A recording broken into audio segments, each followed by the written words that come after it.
Hello বন্ধুরা, কেমন আছো? আশা করি সবাই ভালো আছো। দেখতেই পাচ্ছ সুজি নিয়েছি, ময়দা, তারপরে দেখো গুঁড়ো দুধ আছে, তার মধ্যে বেকিং পাউডার আছে, দেখো অল্প একটু ঘি দিয়ে মাখিয়ে নিচ্ছি। তা কি বানাচ্ছে সেটা তোমাদের আস্তে আস্তে দেখাচ্ছি। সামান্য চিনি দিয়েছি, দেখতেই পাচ্ছ।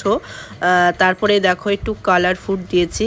আমি দিয়েছি কমলা কালারের কালার ফুডটা, দেখো একদম চকচক করছে, লাইট কালার। ভাবছি একটু মিষ্টি বানাবো, তা দেখি কি মিষ্টি হয়, কেননা প্রথম তৈরি করছি।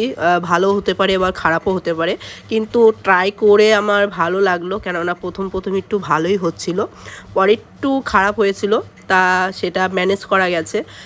দেখো আমি আস্তে আস্তে ভালোই বানাচ্ছি, দেখতেই পাচ্ছ। কেননা এটা দোকানের মিষ্টি না, বাড়ির মিষ্টি, একটু তো অন্যরকম হবেই। কিন্তু দেখো প্রথম একটু ভালোই হচ্ছিল, তারপর একটু নাড়া লেগে একটু ভেঙে টেঙে গেছে, দেখতেই পাচ্ছ। ছোট্ট মিনি ব্লগ করেছি, বেশি বড় ভিডিও করব না, এখানে শেষ করছি।